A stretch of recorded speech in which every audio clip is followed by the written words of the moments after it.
Cuando hablamos de la OPE, nos referimos a la oferta de empleo público, el procedimiento mediante el que la Administración cubre las vacantes existentes en la misma con carácter definitivo.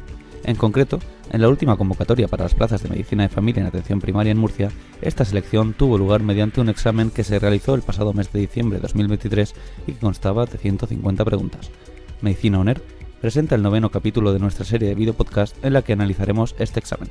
En él, trataremos las preguntas de la 81 a la 90, donde hablaremos del paralenguaje, del objetivo de tratamiento de la EPOC, de la epilotitis bacteriana, de la hemorragia uterina anormal, de las artritis erosivas, de la citología, de la discriminación por razón de sexo, del síndrome de muerte súbita del lactante, de la especialidad de medicina de familia y de las indicaciones del urocultivo.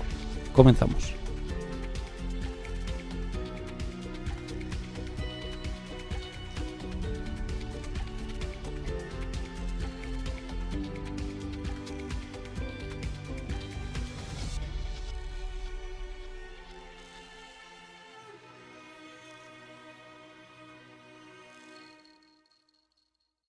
Hola a todos y bienvenidos a este 9º capítulo de la oferta de empleo público que tuvo lugar en 2023 en Murcia para atención primaria de salud. Hoy vamos a analizar las preguntas del 81 a la 90. Volvemos de vacaciones con muchas ganas, con ganas de terminar este proyecto que ya se está haciendo largo, pero que me está encantando realizar ya que estoy pudiendo estudiar y teniendo una excusa para estudiar de todos los temas y con ganas de presentaros nuevos proyectos que vamos a hacer tanto para nuestra página de Instagram como para los canales de Spotify y YouTube. Sin más dilación y empezando la segunda parte del año con vosotros, iniciamos con la pregunta 81. Nos habla en esta pregunta del paralenguaje y dice: dentro de la comunicación no verbal, que no constituye parte del paralenguaje: la voz, los sonidos vocales, los silencios o los gestos.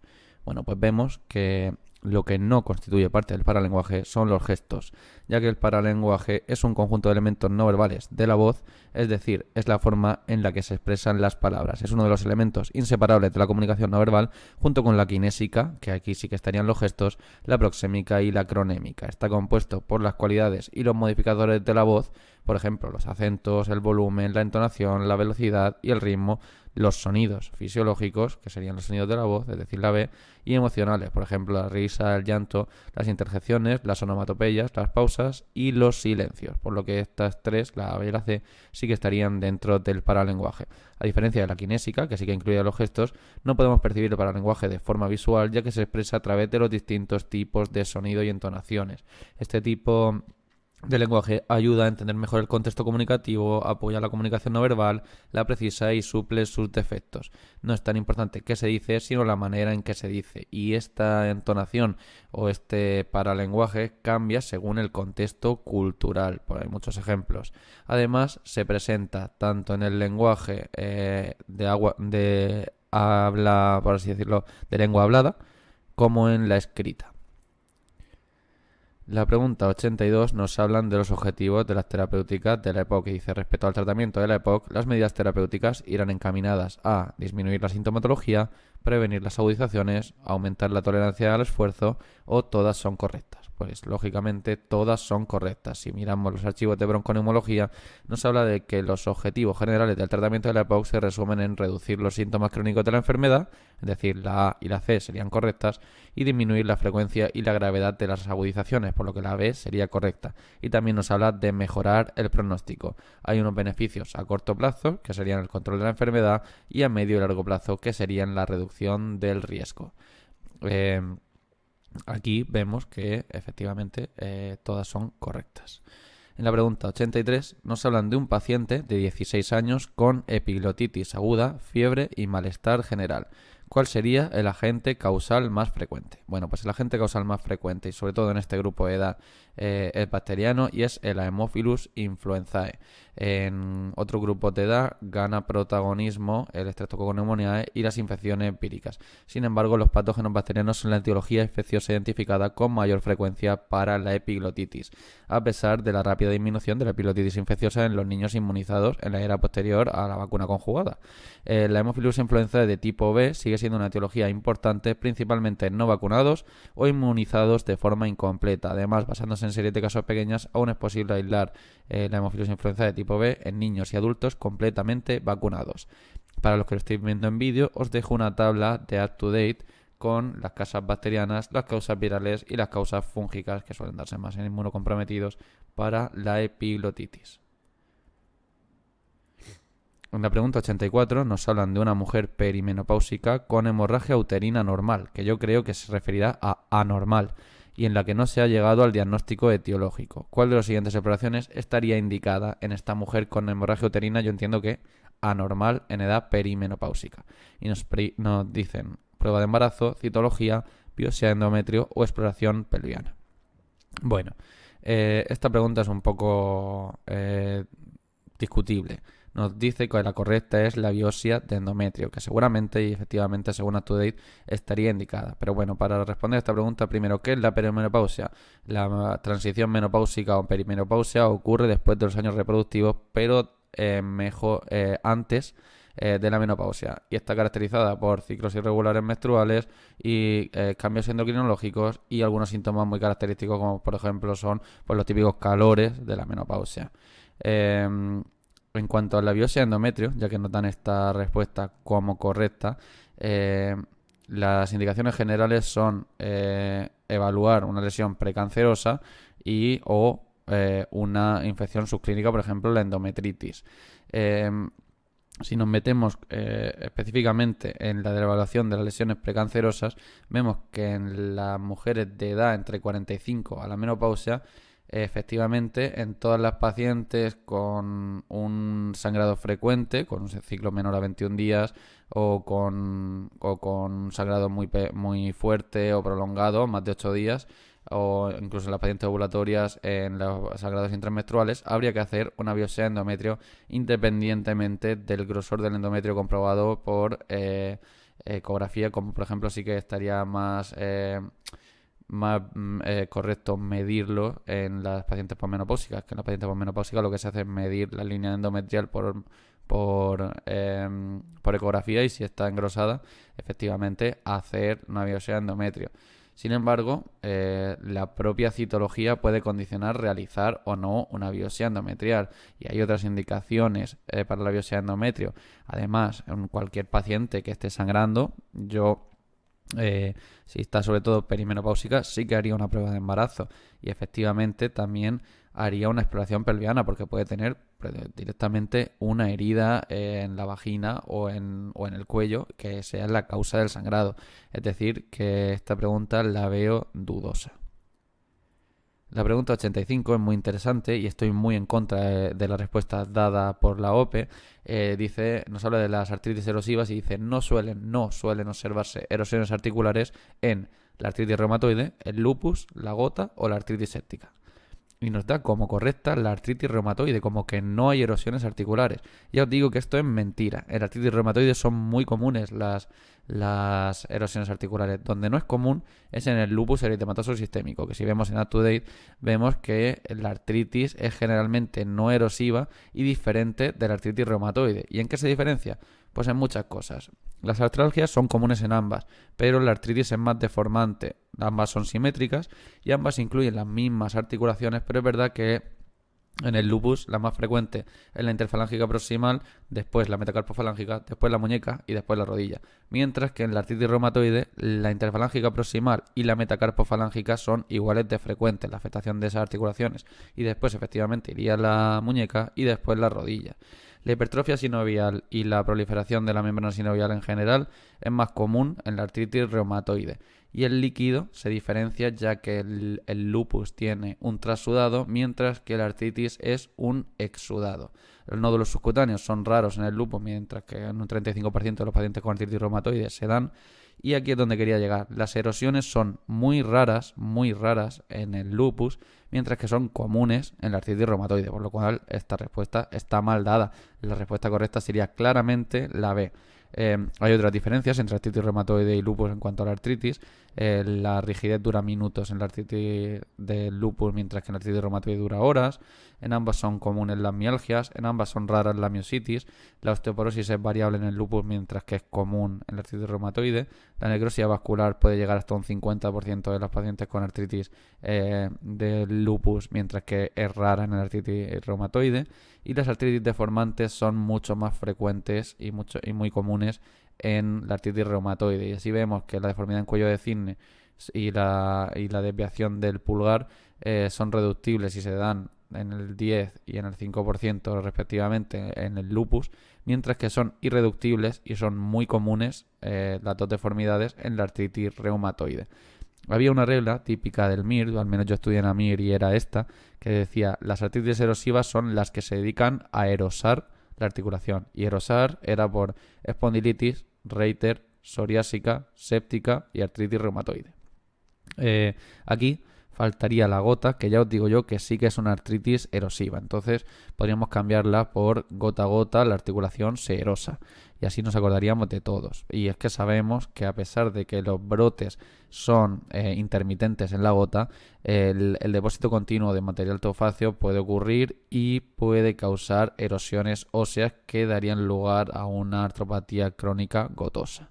O sea que para recordarlo, podríamos recordarlo de gota a gota, la articulación se erosa. La pregunta 86 nos habla de la prevención del cáncer de cuello de útero según el PAPS de 2022. Y dice: respecto a estas recomendaciones, señale la respuesta incorrecta. A. Los profesionales de la atención primaria deben proporcionar consejos sobre protección en los contactos sexuales. Verdadera. B.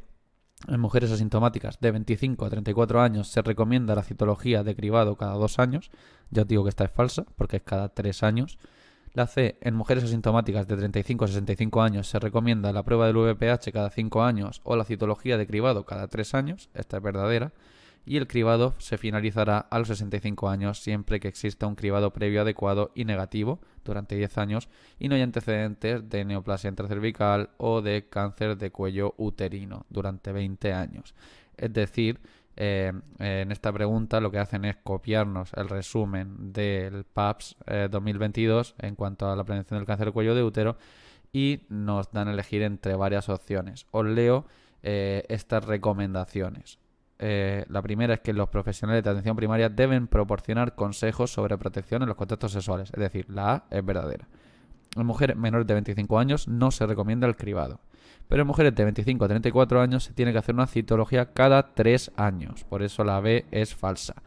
Nos habla después de las mujeres asintomáticas de 35 a 65 años y se recomienda la prueba del VPH cada 5 años, efectivamente, o la citología de cribado cada 3 años. Por eso la C es verdadera. En este grupo de ya de más mayores, VPH cada 5 años o citología cada 3. Mientras que se finalizará a los 65 años este cribado siempre que exista un cribado previo adecuado y negativo durante 10 años y no haya antecedentes de CIN o CCU durante 20 años, como decía la respuesta D. Por lo que también esa sería correcta. Luego hay otras recomendaciones como no se realizará el cribado en mujeres que no han tenido relaciones sexuales ni en mujeres que han tenido esterectomía con extirpación del cuello del útero. Es decir, si no tienes útero o no has tenido relaciones sexuales, ¿para qué te van a mirar si tienes el VPH? O los profesionales de atención primaria deben realizar una búsqueda activa dirigida a aumentar la participación de la población diana en este cribado, sobre todo las personas que puedan tener riesgo, es decir, las personas sexualmente activas. La pregunta 87 nos habla de leyes, como siempre en la OPE, y vemos que el artículo 8 de la Ley Orgánica 3 de 2007 establece como todo trato desfavorable a las mujeres relacionado con el embarazo o la maternidad es un acoso sexual, acoso por razón de sexo, discriminación directa por razón de sexo o discriminación indirecta por razón de sexo. Pues todo trato desfavorable a las mujeres relacionado con el embarazo o la maternidad constituye una discriminación directa por razón de sexo, como podéis ver en el artículo 8, en el que efectivamente establece con estas mismas palabras lo que supone esta discriminación. Es una discriminación directa, discriminar a las mujeres por su embarazo o maternidad. La pregunta 88 es interesante, ya que nos habla de una familia que consulta con un niño de 3 meses, ya que han vivido la muerte de un sobrino menor de 1 año de edad, a la cual no se le encontró explicación tras una ardua investigación del caso. Es decir, han vivido que su sobrino tuvo un síndrome de muerte súbita del lactante. Como actividad efectiva demostrada, trasladamos el consejo anticipado siguiente. Es decir, ¿qué le aconsejarías a esa familia que ha tenido un sobrino con síndrome de muerte súbita del lactante y que tienen un bebé y tienen miedo? ¿Qué le aconsejarías para prevenir la muerte súbita del lactante? Pues promover la lactancia materna, parece correcto. Evitar colchones muy blandos y objetos pequeños que puedan asfixiarle durante el sueño, almohadones, colgantes, cintas o cordones, efectivamente. Desaconsejar el tabaquismo, muy especialmente a la madre. Si no reduce el hábito, evitar al máximo la exposición del lactante, es cierto, y todas son correctas. Pues lógicamente la respuesta correcta es la D, todas son correctas. Esto está tal cual en un artículo en el que nos dice que para prevenir el síndrome de muerte súbita del lactante es importante evitar la posición prono durante el sueño. El decúbito supino para dormir es la postura más segura y claramente preferible al decúbito lateral. Cuando el lactante esté despierto puede permanecer en prono pero con vigilancia. Aquí nos habla de que la cuna en la habitación de los padres constituye el lugar más seguro para el bebé, pero que conviene evitar los colchones blandos, las sábanas sueltas, los almohadones, los colgantes al cuello y cualquier otro objeto que pueda provocar asfixia durante el sueño. Se recomienda evitar también el arropamiento excesivo del lactante, cuidando de no cubrirle la cabeza. Además, no es recomendable que los padres fumadores compartan la cama con el bebé y hay que aconsejar a los padres que no permitan que nadie fume delante del bebé. Si os leéis el artículo, veréis que en concreto menciona que la madre fume es un riesgo independiente para el desarrollo de síndrome de muerte súbita del lactante. Además, la lactancia materna es un factor protector, por lo que todas serían correctas. La pregunta 89, de nuevo volvemos a leyes, y dice: indique la norma que crea la especialidad de medicina familiar y comunitaria en España. Y la respuesta correcta es el Real Decreto de 2015 de 1978 del 15 de julio. Este Real Decreto 2015 de 1978 es el que regula la obtención de títulos de especialidades médicas y entre ellas de medicina familiar y comunitaria. O sea que bueno, ya lo sabéis, 1978. Y la última pregunta, la pregunta 90, nos dice: ¿en cuál de los siguientes casos no se recomienda solicitar urocultivo? A. Cuando hay sospecha de pielonefritis aguda. B. En mujeres con disuria, polacuria y tenesmo vesical. C. En una infección urinaria en el varón. Y D. Cuando hay síntomas de infección de orina que no se resuelven. Bueno, pues claramente en esta la respuesta correcta es la B. En mujeres con un síndrome miccional claro, es decir, disuria, polacuria y tenesmo, no hace falta solicitar urocultivo. De hecho, si vemos la guía antimicrobiana del Sistema Nacional de Salud, vemos que efectivamente pone que no es necesario realizar un urocultivo. En estas mujeres directamente fosfomicina trometanol oral 3 gramos, dosis única. Hay alternativas como la nitrofurantoína cada 8 horas durante 5 días o en menores de 45 años trimetoprim sulfametosazol cada 12 horas 3 días. Pero claramente el tratamiento de elección es la fosfomicina sin realizar urocultivo. Además, habría que recomendarle regular el tránsito intestinal, lavado perineal de delante hacia atrás, beber abundante agua, micenas frecuentes, especialmente después del coito, y poner calor en el hipogastrio. Y hay que educar a la paciente para favorecer el cumplimiento del tratamiento y para reducir factores de riesgo modificables. Muy importante aquí es saber que el truco de esto es ver qué paciente es complejo o qué situaciones pueden ser difíciles de tratar. Entonces, en el varón, incluso un cuadro leve puede requerir urocultivo. En la sospecha de pielonefritis aguda, lógicamente habrá que ver qué patógeno es el que está causando un cuadro, ya que puede ser un cuadro de mucha gravedad. Y lo mismo pasará en situaciones de infección de orina que no se resuelven, en infecciones recidivantes, en infecciones recurrentes, etcétera. Es decir, en cualquier caso que modifique una cistitis aguda simple, que no sea una cistitis aguda simple, habrá que pedir urocultivo. Mientras que en una mujer normal y corriente, que es sana, joven y con un síndrome miccional claro, podemos directamente poner el tratamiento y tratar de manera empírica. Y esto ha sido todo. Espero que os haya gustado este capítulo, este 9º capítulo de nuestro análisis de la OPE. Ya os digo y os adelanto que este año va a ser un año muy importante para Medicina ONER. Nosotros no queremos crecer muy rápido, queremos afianzar el público que tenemos, ir poco a poco seleccionando un público, como sois todos los que nos escucháis, que sois geniales. Estamos contentísimos con cómo fue antes del verano el concurso de publicaciones médicas en formato de Instagram, y este mes vamos a estar subiendo todas las semanas 2 publicaciones de las que participaron, que tenemos un montón de publicaciones chulas, y seguiremos haciendo nuevos proyectos. Y el año que viene presentaremos una serie nueva, ya que mi intención es acabar este análisis de la oferta de empleo público antes de diciembre, antes de enero del año que viene, durante el mes de diciembre. Así que muchísimas gracias por estar ahí y nos vemos. Podéis seguirnos en Spotify, YouTube y seguirnos por favor en nuestro Instagram para estar al día de todo lo que hacemos. Un abrazo.